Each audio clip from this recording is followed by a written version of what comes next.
नमस्कार दोस्तों, कैसे हैं आप सब। उम्मीद करता हूं सभी लोग अच्छे। आज की जो हमारी क्लास होगी वो करंट अफेयर्स के अंतर्गत तीसरी क्लास होने वाली है। इसके पूर्व हम लोगों ने 2 क्लास कंप्लीट कर ली। जैसा कि हम लोगों का लक्ष्य है करंट अफेयर्स की अगर बात करें तो 2025 जनवरी 2025 से लेके सितंबर 2025 यानी कि अगले 9 महीने के करंट अफेयर्स के अंतर्गत हम लोग लगभग 1000 क्वेश्चन कवर करने का लक्ष्य रखें। जिसके अंतर्गत आज की जो हमारी क्लास है उसके अंतर्गत पहला क्वेश्चन हमारा हो जाएगा 21 जुलाई 2025 को किस राज्य सरकार ने भारत की पहली खनन पर्यटन पहल, मोस्ट इंपॉर्टेंट हो जाएगी ये, भारत की पहली खनन पर्यटन पहल की शुरुआत करने की घोषणा किस राज्य सरकार द्वारा की गई, तो आपका हो जाएगा यानी कि बी नंबर आपका सही हो जाएगा पहले क्वेश्चन का। नेक्स्ट हम देखेंगे क्वेश्चन नंबर हमारा हो जाएगा सेकंड। क्वेश्चन नंबर सेकंड के अंतर्गत हो जाएगा 18 जुलाई 2025 को शहरों को साइबर सुरक्षित बनाने पर राष्ट्रीय सम्मेलन कहां आयोजित किया जाएगा। शहरों को साइबर सुरक्षित बनाने पर राष्ट्रीय सम्मेलन कहां आयोजित किया गया, तो आपका नई दिल्ली यानी कि सी हो जाएगा इसका। नेक्स्ट क्वेश्चन देखेंगे, क्वेश्चन नंबर हमारा हो जाएगा तीसरा। तीसरे क्वेश्चन में बात की गई है 14 जुलाई 2025 को किस राज्य ने मांडोवी नदी, मोस्ट इंपॉर्टेंट हो जाएगा, मांडोवी नदी पर भारत की पहली आरओ यानी कि रोल ऑन रोल ऑफ फेरी सेवा शुभारंभ करने की घोषणा की है। तो किस राज्य द्वारा की गई है ये क्वेश्चन नंबर तीसरा, तो आपका गोवा हो जाएगा। मांडोवी नदी की बात करें तो ये कहां है, तो आपका गोवा हो जाएगा। कहां हो जाएगा, तो आपका गोवा हो जाएगा। यहां पे क्या शुरुआत की गई है, तो आरओ यानी कि रोल ऑन रोल ऑफ फेरी सेवा का शुभारंभ किया गया है। नेक्स्ट हम देखेंगे क्वेश्चन नंबर हमारा हो जाएगा चौथा। चौथे क्वेश्चन में बात की गई है, कुछ कथन दिए हुए हैं दो, और इसमें से कौन से कथन सही है उनका चयन करना है। जैसे बात करें अगर, तो पहला कथन हमारा है 15 जुलाई 2025 को केरल का पहला स्किन बैंक तिरुवनंतपुरम सरकारी मेडिकल कॉलेज अस्पताल में स्थापित किया जाएगा। केरल का पहला स्किन बैंक कहां पे, तो तिरुवनंतपुरम में स्थापित किया जाएगा। दूसरा आपका दिया हुआ है 14 जुलाई 2025 को भारत के दूसरे सबसे लंबे केबल आधारित पुल सिंगरूर पुल का उद्घाटन शिवमोगा कर्नाटका में किया गया, कर्नाटका राज्य में किया गया। अब आपका दोनों सही है तो ध्यान रखेंगे, भारत के दूसरे सबसे लंबे केबल आधारित पुल सिंगरूर पुल की बात हो रही है कहां पे, तो आपका शिवमोगा कर्नाटका में। आपसे क्वेश्चन पूछा जा सकता है भारत के पहले सबसे लंबे केबल आधारित पुल का नाम क्या है, तो इसका नाम सुदर्शन सेतु है। और सुदर्शन सेतु ये पुल कहां है, तो आप कह सकते हैं गुजरात। गुजरात की मुख्य भूमि को द्वारिका से जोड़ता है, तो आपका गुजरात हो जाएगा। ठीक है, तो कौन सा सही हो जाएगा, तो एक और दो दोनों सही हो जाएगा यानी कि डी सही हो जाएगा। नेक्स्ट हम देखेंगे क्वेश्चन नंबर हमारा हो जाएगा पांचवा। 11 जुलाई 2025 को पशुपालन और मुर्गी पालन को कृषि का दर्जा प्राप्त करने वाला, प्रदान करने वाला भारत का पहला राज्य, पशुपालन और मुर्गी पालन को कृषि का दर्जा प्रदान करने वाला भारत का पहला राज्य को हो गया, तो आपका बी यानी कि महाराष्ट्र हो जाएगा।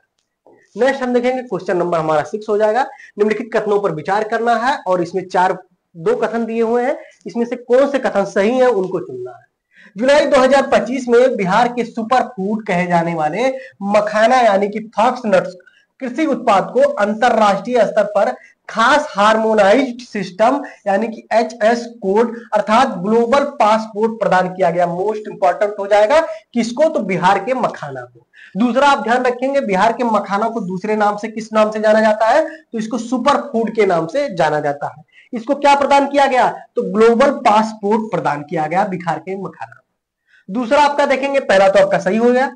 दूसरा आप देखेंगे जुलाई 2025 में बिहार को आंतरिक मत्स्य पालन क्षेत्र में परिवर्तनकारी नेतृत्व, तेजी से विकास तथा ग्रामीण आजीविका सशक्तिकरण के लिए एग्रीकल्चर लीडरशिप अवार्ड 2025 प्रदान किया गया। तो ये भी किसे प्रदान किया गया, तो आपका हो जाएगा दोनों सही हो जाएगा यानी कि एक और दो दोनों सही हो जाएगा, सी इसमें सही हो जाएगा। ध्यान रखेंगे, बिहार की अगर बात करें तो बिहार का सुपर फूड कहे जाने वाले मखाना को ग्लोबल पासपोर्ट प्रदान किया गया। दूसरा बिहार के बारे में, तो आंतरिक मत्स्य पालन के क्षेत्र में परिवर्तनकारी परिवर्तन लाने के लिए एग्रीकल्चर लीडरशिप अवार्ड 2025 से बिहार को सम्मानित किया गया है। और इसमें से सही कथन का चयन 7 से 10 अप्रैल 2025 को राष्ट्रपति द्रौपदी मुर्मू ने पुर्तगाल और स्लोवाकिया देशों की 4 दिवसीय यात्रा पहला क्वेश्चन आपसे बनता है, आपसे पूछा जा सकता है कि हाल ही में भारत की राष्ट्रपति द्रौपदी मुर्मू ने किन देशों की यात्रा की? तो पुर्तगाल और स्लोवाकिया। कितने देशों? तो 4 दिन के लिए यात्रा की, जिसमें लिस्बन यानी कि पुर्तगाल यूरोपीय शहर ने राष्ट्रपति द्रौपदी मुर्मू को अपना कौन सा पुरस्कार दिया? तो सिटी की ऑफ ऑनर पुरस्कार से सम्मानित किया। आपसे पूछा जा सकता है हाल ही में सिटी की ऑफ ऑनर पुरस्कार से किसे सम्मानित किया गया? भारत के राष्ट्रपति यानी कि द्रौपदी मुर्मू का नाम दे देगा, प्रधानमंत्री नरेंद्र मोदी का नाम दे देगा, एक दो नाम और दे देगा, पूछ सकता है। ठीक है, तो सिटी की ऑफ द ऑनर से किसे? तो द्रौपदी मुर्मू को सम्मानित किया गया, और किस शहर द्वारा? तो लिस्बन यानी कि पुर्तगाल द्वारा सम्मानित। तो एक और दो दोनों हो जाएगा, यानी कि सी विकल्प आपका सही हो जाएगा। नेक्स्ट क्वेश्चन हम देखेंगे, क्वेश्चन नंबर हमारा 8वां हो जाएगा। हाल ही में चर्चा में रहा great bend dam, most important, चर्चा में रहा तो चीन की बात परियोजना है या, और great bend dam Yarlung Tsangpo नदी पर स्थित है। इस नदी पर स्थित है, तो यारलुंग सांगपो नदी पर स्थित है। कहां पे? तो चीन में, और इसका नाम क्या है? तो great dam bad dam, great bend dam हो जाएगा, तो ये चीन में हाल ही में चर्चा में रहा, तो आप सभी लोग ध्यान रखेंगे कहां पे है? तो चीन में। नेक्स्ट क्वेश्चन, क्वेश्चन नंबर 9 हो जाएगा। आपका कथन दिए हुए हैं, तो सही कथन का चयन करना है। 6 से 10 अप्रैल यानी 6 अप्रैल 2025 को प्रधानमंत्री मोदी ने तमिलनाडु राज्य में 8300 करोड़ रुपए की रेल और सड़क परियोजनाओं की मंजूरी। पूछा जा सकता है, इस आप डाटा को याद रखिएगा, तमिलनाडु को कितने करोड़ योजनाओं की परियोजना, कितने करोड़ रुपए की परियोजना की तो न्यूज रखी गई? तो आपका 8300 करोड़ रुपया। इसे तो तमिलनाडु को, और कौन रखा? तो प्रधानमंत्री नरेंद्र मोदी। प्रधानमंत्री मोदी ने भारत की न्यू पंबन रेल ब्रिज, पहले वर्टिकल लिफ्ट सी ब्रिज का उद्घाटन किया। कहां पे? तमिलनाडु में किया। यह सेतु रामेश्वर को मुख्य भूमि से जोड़ता है। ध्यान रखेंगे, न्यू पंबन रेल ब्रिज, पहले वर्टिकल ब्रिज की अगर बात करें तो कहां पे है? तो ये भी आपका तमिलनाडु। ठीक है, कहां हो जाएगा? तो तमिलनाडु। तो ध्यान रखेंगे 8300 करोड़ रुपए, और पहले वर्टिकल लिफ्ट सी ब्रिज का उद्घाटन कहां किया गया? तमिलनाडु में, जिसका नाम है न्यू पंबन रेल ब्रिज। तो एक और दो दोनों सही हो जाएगा इसमें। मिलते हैं आपसे नेक्स्ट क्वेश्चन में, क्वेश्चन नंबर हमारा हो जाएगा 10। 10वां क्वेश्चन में हो जाएगा 7 अप्रैल 2025 को इलेक्ट्रॉनिकी और सूचना प्रौद्योगिकी मंत्रालय ने इस रिपोर्ट को जारी की। तो डिजिटल थ्रेड रिपोर्ट 2025 जारी की है। किसके द्वारा जारी की गई है? तो आपका हो जाएगा इलेक्ट्रॉनिकी और सूचना प्रौद्योगिकी मंत्रालय द्वारा 7 अप्रैल 2025 को कौन सी रिपोर्ट जारी की गई? तो आपका हो जाएगा डिजिटल थ्रेड रिपोर्ट 2024। ध्यान रखेंगे, आपका डिजिटल थ्रेड रिपोर्ट 2025 भी दिया हुआ है, 23 भी दिया हुआ है, तो 2024 में यानी कि पिछले साल डिजिटली रूप से कितने थ्रेड हुए उसकी रिपोर्ट जारी की गई। किसके द्वारा? तो इलेक्ट्रॉनिकी और सूचना प्रौद्योगिकी मंत्रालय द्वारा। 11 नंबर क्वेश्चन हमारा हो जाएगा, हाल ही में जारी नीति आयोग की रिपोर्ट के संदर्भ में तथ्यों का विचार करना है। नीति आयोग द्वारा एक रिपोर्ट जारी की गई है, जिसके तहत बात की गई है क्या क्या? तो राजकोषीय स्वास्थ्य सूचकांक 2025 नीति आयोग ने जारी की। राजकोषीय स्वास्थ्य सूचकांक की रिपोर्ट किसके द्वारा जारी की जाती है? तो नीति आयोग द्वारा। पहला तो ये हो गया। दूसरी अगर बात करें तो राजकोषीय स्वास्थ्य सूचकांक रिपोर्ट 2022-23 वित्तीय वर्ष को इसमें कवर किया गया है, और जिसके अंतर्गत ओडिशा, छत्तीसगढ़, गोवा, झारखंड और गुजरात, ये जो 5 राज्य है, ये शीर्ष प्रदर्शन करने वाले 5 राज्यों की श्रेणी में है, यानी कि एक और दो दोनों से। कौन कौन? तो ओडिशा, छत्तीसगढ़, गोवा, झारखंड और गुजरात जो है वो शीर्ष प्रदर्शन करने वाले 5 राज्यों की संख्या हो जाएगी। और बात करें राजकोषीय स्वास्थ्य सूचकांक किसके द्वारा जारी की जाती, तो आपका हो जाएगा नीति आयोग द्वारा जारी। मार्च 2025 में लोकसभा तथा राज्यसभा के सदस्यों के वेतन में 1000 यानी कि पहले 1 लाख था, उसे बढ़ा के कितना कर दिया गया है? तो 1,24,000 रुपए प्रति माह की वृद्धि की गई है। और यह वृद्धि किस तारीख से प्रभावी हुआ है? क्वेश्चन नंबर हमारा हो जाएगा 12। तो किस तारीख से प्रभावी? तो 1 अप्रैल 2023। 1 अप्रैल 2023 यानी कि डी से हो जाएगा। सभी लोग जानते हैं पहले कितना था? पहले 1 लाख था। लोकसभा व राज्यसभा के सदस्यों का जो वेतन था वर्तमान में कितना हो गया है? तो 1,24,000 हो गया है। और ये कब से लागू हुआ? नॉर्मल तो सभी जानते हैं 1 लाख से बढ़ा के 1,24,000 हो गया, किंतु कब से प्रभावी हुआ? तो 1 अप्रैल 2023। ये क्वेश्चन आपसे पूछा। अगला हम देखेंगे क्वेश्चन नंबर 13 हो जाएगा। 2 अप्रैल 2025 तक राजस्थान, जिसके कुल 275 स्टेशन, राज्य में सबसे अधिक रेलवे स्टेशन पर सौर ऊर्जा संयंत्र स्थापित किए। वर्तमान में राज्यों में सबसे अधिक सौर ऊर्जा संयंत्र स्थापित करने वाले स्टेशनों की अगर बात करें तो वो राजस्थान हो जाएगा, जिसमें कितने? तो 275 रेलवे स्टेशनों पर इन्होंने सौर ऊर्जा संचालित किया। दूसरा अगर बात करें तो 4 अप्रैल 2025 को केंद्रीय मंत्रिमंडल ने अंतरराष्ट्रीय भूमि सीमाओं पर स्थित गांव के विकास के लिए पूर्ण रूप से केंद्र सरकार द्वारा वित्त पोषित क्षेत्रीय योजना के रूप में vibrant village programme second, vibrant village programme द्वितीय यानी कि सेकंड को मंजूरी दी। किसके द्वारा मंजूरी दी गई? तो केंद्रीय मंत्रिमंडल ने अंतरराष्ट्रीय भूमि सीमाओं पर स्थित गांव के विकास के लिए, किसके द्वारा? तो केंद्रीय मंत्रिमंडल द्वारा पूर्ण रूप से अगर बात करें वाइब्रेंट विलेज प्रोग्राम योजना जो है सेकंड, वो पूर्ण रूप से किससे? तो केंद्र सरकार द्वारा वित्त पोषित है, अर्थात इसमें राज्यों की कोई पैसा नहीं लगेगा। टोटल कितना? तो आपका केंद्र सरकार द्वारा। कौन कौन सा सही हो जाएगा? तो एक और दो दोनों सही हो जाएगा।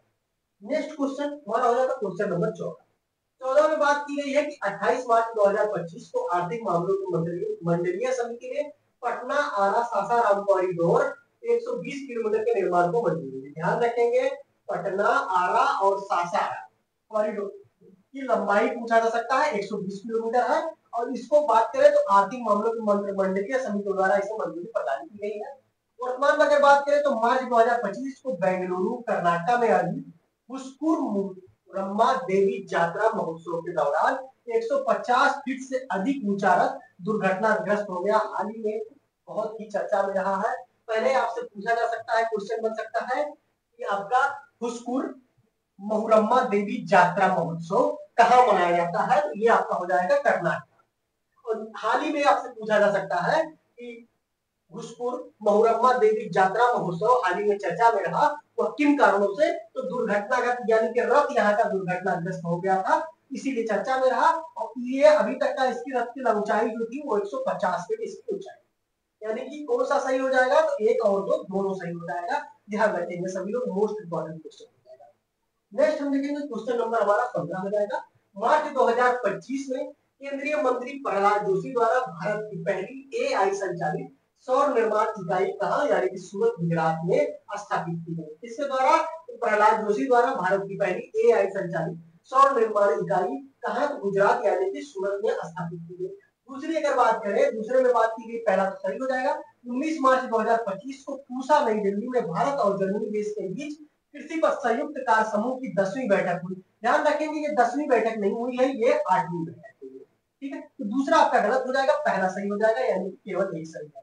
इसका तो पूसा कहां पे है? तो नई दिल्ली में है। भारत और जर्मनी देश के बीच कृषि पर संयुक्त कार्य समूह की 8वीं बैठक हुई है, 10वीं नहीं हुई है। ठीक है, तो पहला तो आपका सही हो जाएगा। प्रहलाद जोशी द्वारा भारत की पहली एआई संचालित सौर निर्माण इकाई कहां स्थापित? तो सूरत यानी कि गुजरात। आपको सूरत विकल्प में दे सकता है, तो सूरत भी ध्यान रखिए। नेक्स्ट हो जाएगा क्वेश्चन नंबर 16। मार्च 2025 को भारत का पहला राज्य कौन सा बना जिसने विधानसभा में सांकेतिक भाषा शुरू की? तो विधानसभा में सांकेतिक भाषा शुरू करने वाला भारत का पहला राज्य पंजाब। निम्नलिखित कथनों पर विचार करना है। दो कथन दिए हुए हैं और प्रूफ दिया हुआ है उनका कि इनमें से कौन सा प्रूफ सही है। बात करें 19 मार्च 2025 को एक नए ब्राउनफील्ड अमोनिया यूनिट कॉम्प्लेक्स जिसका नाम फोर्ट को प्रधानमंत्री नरेंद्र मोदी की अध्यक्षता में मंजूरी दी गई है। पहला तो आपका सही हो जाएगा।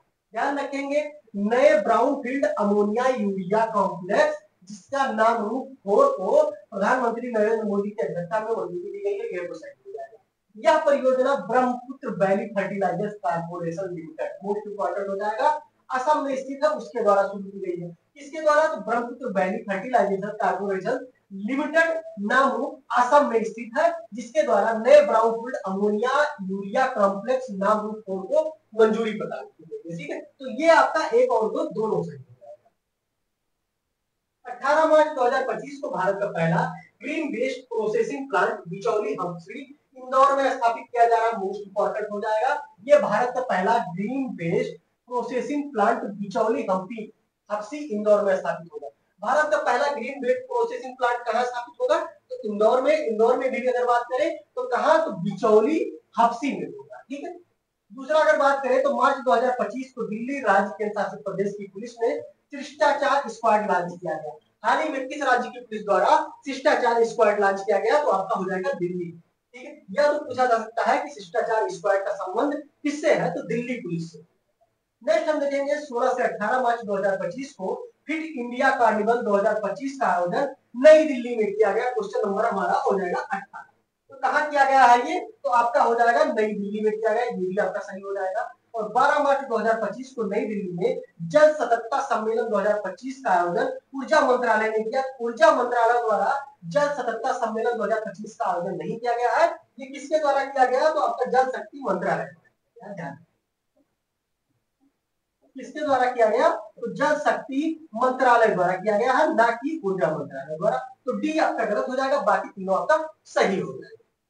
नेक्स्ट क्वेश्चन हम देखेंगे, क्वेश्चन नंबर हमारा 19 हो जाएगा। 19 में बात की गई है, 2 कथन दिए हुए हैं, सॉरी 19 में बात की गई है, 4 कथन दिए हुए हैं, इनमें से कौन सा कथन, एक कथन असत्य है, उसको हमें चूज करना है, कौन सा कथन असत्य है। जैसे हो जाएगा 11 मार्च 2025 को पीएम युवा 3.0 योजना शिक्षा मंत्रालय भारत सरकार के तहत शुरू की गई, पहला आपका सही है। पूछा जा सकता है पीएम युवा 3.0 योजना किस मंत्रालय द्वारा शुरू किया गया? तो शिक्षा मंत्रालय द्वारा। कब शुरू किया गया? तो 11 मार्च 2025। नेक्स्ट देखेंगे, पीएम युवा 3.0 योजना का मुख्य उद्देश्य जो है 30 वर्ष से कम आयु के युवा लेखकों को प्रशिक्षित करना, इसका मुख्य उद्देश्य है। तो ये भी आपका क्या हो जाएगा? तो ये भी आपका सही हो जाएगा। नेक्स्ट हो जाएगा 26 मार्च 2025 को उत्तर प्रदेश के सोनभद्र जिले में कच्चे तेल का भंडार मिला, मोस्ट इंपॉर्टेंट हो जाएगा। और ये आपका क्या हो जाएगा? सोनभद्र आपका गलत हो जाएगा, क्योंकि सोनभद्र में कच्चे तेल का भंडार ना मिलके कहां पे मिला है? तो आपका बलिया में मिला, बलिया में मिला है, ना कि सोनभद्र में। तो सी आपका गलत हो जाएगा। और जल सततता सम्मेलन 2025 का मुख्य फोकस जो है औद्योगिक जल उपयोग दक्षता था, इसका मुख्य फोकस क्या था? तो औद्योगिक जल उपयोग दक्षता इसका मुख्य फोकस था। नेक्स्ट हम देखेंगे, क्वेश्चन नंबर हमारा हो जाएगा 20, जिसके अंतर्गत बात की गई, 2 विकल्प दिए गए और प्रूफ दिया हुआ है, कौन सा प्रूफ इसमें सही है। 18 फरवरी 2025 को अंतरदेशीय जलमार्ग टर्मिनल का उद्घाटन जोगी घोपा असम में किया गया। ठीक है, 18 फरवरी 2025 को अंतरदेशीय जलमार्ग टर्मिनल का उद्घाटन जोगी घोपा असम में किया गया। तो पहला तो आपका सही हो जाएगा। दूसरे की अगर हम बात करें तो यह भूटान और बांग्लादेश की सीमा के निकट स्थित है, तो ये भी आपका सही हो जाएगा। क्या? तो जोगी घोपा असम में कहां स्थित है? तो भूटान और बांग्लादेश की सीमा के निकट स्थित है, यानी कि 1 और 2 दोनों सही हो जाएगा। नेक्स्ट हम देखेंगे, क्वेश्चन नंबर हमारा हो जाएगा 21। 21 में अगर बात करें तो इसमें 4 विकल्प दिया हुआ है और पूछा गया है कौन सा कथन असत्य है। ठीक है, तो बात करते हैं पहले विकल्प को, ध्यान रखते हैं 18 फरवरी, विकल्प ए है, ये ध्यान रखेंगे। 18 फरवरी 2025 को भारत का पहला vertical bifacial solar plant Okhla Bihar metro station नई दिल्ली में उद्घाटित किया गया। पहला तो आपका सही हो जाएगा। ध्यान रखेंगे, ये भारत का पहला वर्टिकल बाईफेशियल सोलर प्लांट है। इसे कहां स्थापित किया गया? तो दिल्ली में स्थित है Okhla metro station. Okhla Bihar metro station कहां है? तो दिल्ली में है, जहां पे क्या हुआ है? तो भारत का पहला वर्टिकल बाईफेशियल सोलर प्लांट स्थापित किया गया। दूसरा यानी कि बी देखेंगे तो 5 मार्च 2025 को आर्थिक मामलों की मंत्रिमंडलीय समिति ने गोविंद घाट से हेमकुंड साहिब रोपवे परियोजना उत्तराखंड में सबसे लंबी रेलवे परियोजना को मंजूरी दी, जिसकी लंबाई कितनी है? तो 12.4 किलोमीटर, यानी कि लगभग 12.5 किलोमीटर इसकी लंबाई। ये क्या है? तो हेमकुंड साहिब रोपवे परियोजना जो है ये क्या है? तो ये 12.4 किलोमीटर लंबी रेलवे परियोजना है और आर्थिक मामलों की मंत्रिमंडलीय समिति द्वारा इसे मंजूरी प्रदान कर दी गई है। तो ये भी आपका सही हो जाएगा। 17 जनवरी 2025 को राष्ट्रीय मानसिक स्वास्थ्य पुनर्वास संस्थान का उद्घाटन कहाँ किया गया? तो मध्य प्रदेश के सीहोर जिले में। मोस्ट इंपॉर्टेंट क्वेश्चन हो जाएगा एमपीपीएससी के लिए, वो एमपी में आने वाले, अगर बात करें एमपी स्टेट के लिए, अगर कोई विशेष रूप से एग्जाम हो उसकी दृष्टि से बहुत ही इंपॉर्टेंट हो जाएगा। ठीक है, बाकी राष्ट्रीय करंट की दृष्टि से तो इंपॉर्टेंट है ही, क्योंकि राष्ट्रीय मानसिक स्वास्थ्य पुनर्वास संस्थान की स्थापना कहाँ हुई? तो मध्य प्रदेश के सीहोर। भारत के लोकपाल ने प्रतिवर्ष 18 जनवरी को लोकपाल दिवस मनाने की निर्णय लिया है। ये गलत हो जाएगा, क्योंकि लोकपाल दिवस मनाने का निर्णय कब लिया गया है? तो 18 जनवरी को नहीं, 16 जनवरी को लिया गया है। ये कब हो जाएगा? 16 जनवरी को लोकपाल दिवस मनाने का निर्णय लिया गया। मिलते हैं नेक्स्ट क्वेश्चन, क्वेश्चन नंबर हमारा हो जाएगा 22। क्वेश्चन नंबर 22 में बात की गई है कि निम्नलिखित कथनों पर विचार करना और कूट दिया हुआ इन कूटों में सही उत्तर का चयन करना। Question number 22। ठीक है, तो बात करते हैं, पहला पढ़ते हैं 8 से 10 जनवरी 2025 को 18वां प्रवासी भारतीय दिवस सम्मेलन 2025 भुवनेश्वर यानी कि उड़ीसा में आयोजित किया गया और इसके मुख्य अतिथि के तौर पे त्रिनिदाद और टोबैगो के राष्ट्रपति क्रिस्टीन कंगारू ने भाग लिया। मोस्ट इंपॉर्टेंट हो जाएगा, प्रवासी भारतीय दिवस सम्मेलन 2025 कहां पे हुआ? तो आपका भुवनेश्वर उड़ीसा। कौन से नंबर का था? तो 18वें नंबर का था। बहुत ही इंपॉर्टेंट क्वेश्चन है, कई बार एग्जाम में पूछा हुआ है, मान के चलिए, ठीक है। दूसरी अगर बात करें तो इसमें मुख्य अतिथि के तौर पे कौन शामिल हुए? तो त्रिनिदाद और टोबैगो के राष्ट्रपति जिनका नाम है क्रिस्टीन तंगा, ये इसमें मुख्य अतिथि के रूप में शामिल। 18वें प्रवासी भारतीय दिवस सम्मेलन 2025 का थीम यानी कि विषय क्या था? तो आपका हो जाएगा विकसित भारत में प्रवासी भारतीयों का योगदान, ये इसका विषय था। साथ ही प्रवासी भारतीय एक्सप्रेस अनूठी पर्यटन ट्रेन, कौन सी ट्रेन की शुरुआत की गई? तो प्रवासी भारतीय एक्सप्रेस नामक अनूठी पर्यटन ट्रेन की भी शुरुआत की गई है। कौन सी ट्रेन? तो प्रवासी भारतीय एक्सप्रेस ट्रेन की शुरुआत की गई है। कब? तो भुवनेश्वर उड़ीसा में। और कब हो जाएगा? तो 10/8 से 10 जनवरी को, प्रति 8 से 10 जनवरी के टाइम को ध्यान रखेंगे। 9 जनवरी को प्रवासी भारतीय दिवस के रूप में मनाया जाता है। और क्यों मनाया जाता है? तो इसी दिन महात्मा गांधी द्वारा भारत में आए, महात्मा गांधी भारत में आए थे। कहां से? तो साउथ अफ्रीका से आए थे। और इसीलिए 9 जनवरी को क्या मनाया जाता है? प्रवासी भारत दिवस। और इस बार यानी कि 8 से 10 जनवरी 2025 के दिन 18वां प्रवासी दिवस मनाया जाएगा। ठीक है, तो आपका हो गया 1 और 2 दोनों सही हो जाएगा। नेक्स्ट हो जाएगा क्वेश्चन नंबर 23। बात की गई, दो विकल्प दिए हैं, वन्य जीव जैव bank Padmaja Naidu Himalayan zoological park Darjeeling चिड़ियाघर में भारत की पहली जैव बैंक स्थापित किया जाएगा। भारत का पहला जैव बैंक कहाँ स्थापित किया जाएगा? तो आप याद रखिएगा दार्जिलिंग चिड़ियाघर, और ये कहाँ है? तो पश्चिम बंगाल। दूसरा अगर बात करें तो ऊर्जा संक्रमण पर उत्कृष्टता केंद्र तेलंगाना में स्थापित किया जाएगा। ये तेलंगाना की जगह पे हैदराबाद होता और, ठीक है, क्या हो जाएगा? हैदराबाद, हैदराबाद, ठीक है। तो 1 और 2 दोनों हो जाएगा, यानी कि हैदराबाद हो गया, तो ये भी सही हो जाएगा। अगला क्वेश्चन हो जाएगा क्वेश्चन नंबर 24, स्वावलंबनी कार्यक्रम, मोस्ट इंपॉर्टेंट महिलाओं के लिए है, तो इसको विशेष रूप से ध्यान रखना। स्वावलंबनी कार्यक्रम की अगर बात करें तो उसको विचार करना है, कौन से कथन सही है उसका चयन करना है। 7 फरवरी 2025 को स्वावलंबनी कार्यक्रम कौशल विकास एवं उद्यमिता मंत्रालय द्वारा शुरू किया गया। पहला किसके द्वारा शुरू किया गया? तो कौशल विकास एवं उद्यमिता मंत्रालय द्वारा शुरू किया गया। और इस कार्यक्रम को असम, मेघालय और मिजोरम राज्यों में शुरू किया गया। तीनों राज्यों का नाम याद रखना, असम, मेघालय और मिजोरम में शुरू किया गया। कौन सा कार्यक्रम? तो स्वावलंबनी कार्यक्रम किसके द्वारा शुरू किया गया? तो आपका हो जाएगा कौशल विकास एवं उद्यमिता मंत्रालय द्वारा। स्वावलंबनी कार्यक्रम का उद्देश्य क्या है? तो पूर्वोत्तर भारत में महिला उद्यमियों को बढ़ावा देना इसका मुख्य उद्देश्य है, यानी 1 और 2 दोनों क्वेश्चन, यानी दोनों विकल्प आपका सही होगा। नेक्स्ट बोलते हैं क्वेश्चन नंबर 25। 30 जनवरी 2025 को मैंग्रोव कुंडली स्थल कच्छ गुजरात सरकार ने राज्य का पहला जैव विविधता धरोहर स्थल, जिसकी क्षेत्रफल अगर बात करें तो 32.78 हेक्टेयर है, घोषित किया।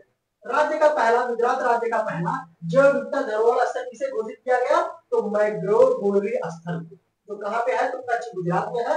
इसे गुजरात सरकार द्वारा भारत का यानी कि पहला जैव विविधता स्थल घोषित किया गया अपने राज्य का। दूसरा अगर बात करें तो पहला तो सही हो गया। 24 जनवरी 2025 को ब्यूरो ऑफ एनर्जी और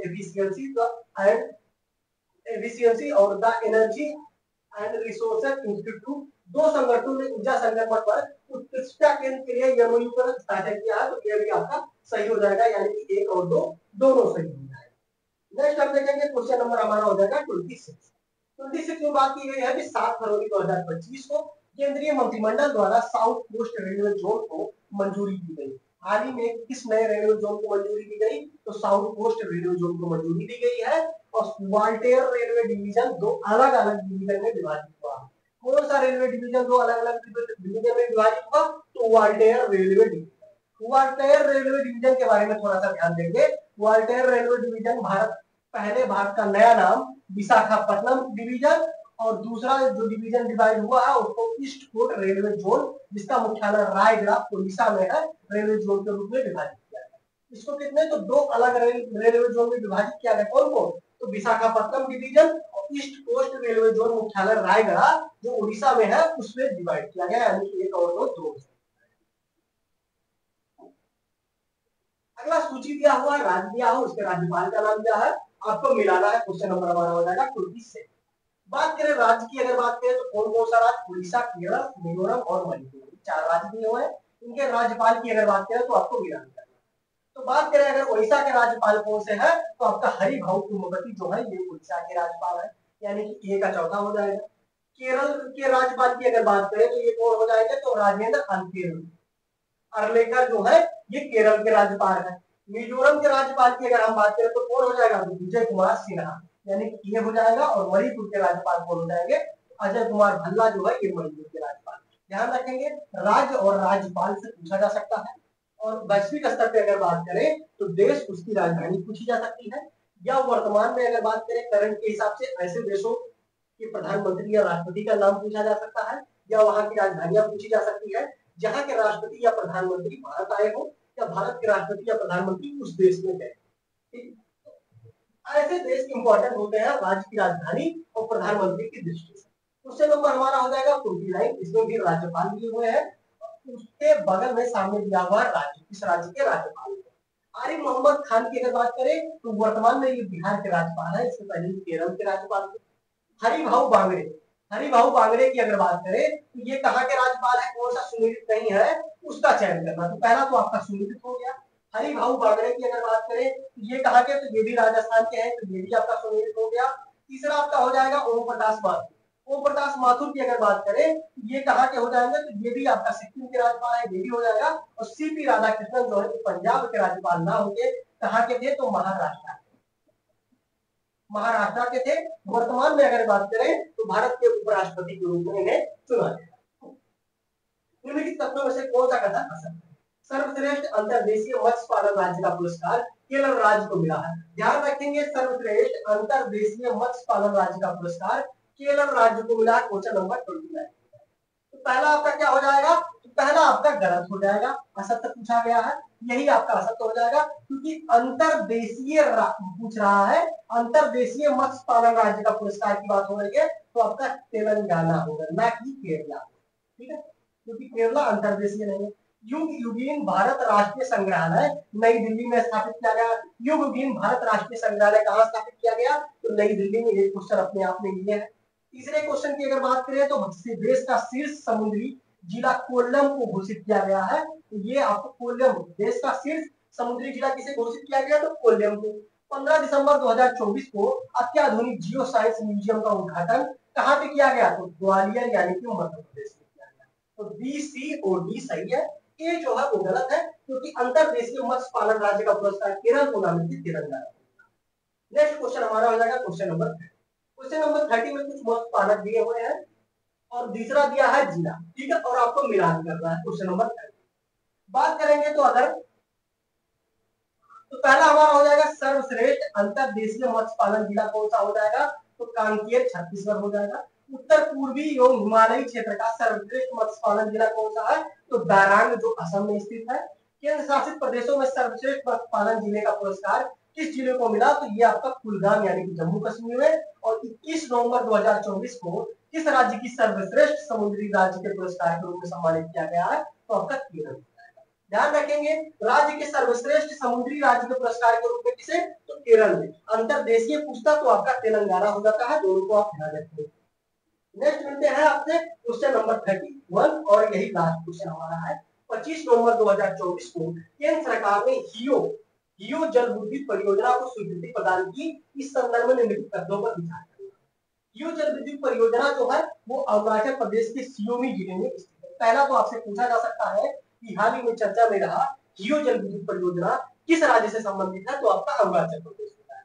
दूसरा क्या पूछा जा सकता है कि हियो जल विद्युत परियोजना की क्षमता पूछी जा सकती है, इसकी क्षमता कितनी है, तो 240 मेगावाट। ठीक है, 80 मेगावाट की 3 परियोजनाएं स्थापित होगी, 240 मेगावाट इसकी टोटल क्षमता है। हियो जल विद्युत परियोजना से 10,000 मिलियन यूनिट ऊर्जा उत्पादित होगी। ठीक है, तो एक और दो दोनों सही हो जाएगा, यानी कि तो ये थी हमारी आज की क्लास करंट अफेयर्स के अंदर तीसरी क्लास। इसके अंतर्गत हम लोगों ने 31 यानी 31 क्वेश्चन। आप सभी लोग जानते हैं नंबर ऑफ क्वेश्चन की दृष्टि से अगर बात करें तो आपको 31 दिख रहा है, लेकिन आपने देखा एक एक विकल्प अपने आप में एक एक क्वेश्चन के बराबर है। तो लगभग हम लोग आधे घंटे 40 मिनट के अंदर प्रत्येक दिन 100 क्वेश्चन कवर कर रहे हैं। ठीक है, ये हमारी तीसरी क्लास थी। हम लोगों का लक्ष्य है डेली एक क्लास हम लोग करंट अफेयर्स के अंतर्गत करें, अर्थात डेली हम लोग 100 क्वेश्चन आधे घंटे के अंदर 100 क्वेश्चन करंट अफेयर्स के वो करें जो एग्जाम की दृष्टि से बहुत ही इंपॉर्टेंट। मिलते हैं आपसे नेक्स्ट क्लास में, जिसका चौथे क्लास में। ठीक है, प्रैक्टिस सर चौथे, और कल मिलते हैं। सभी लोगों को धन्यवाद। Hello hello.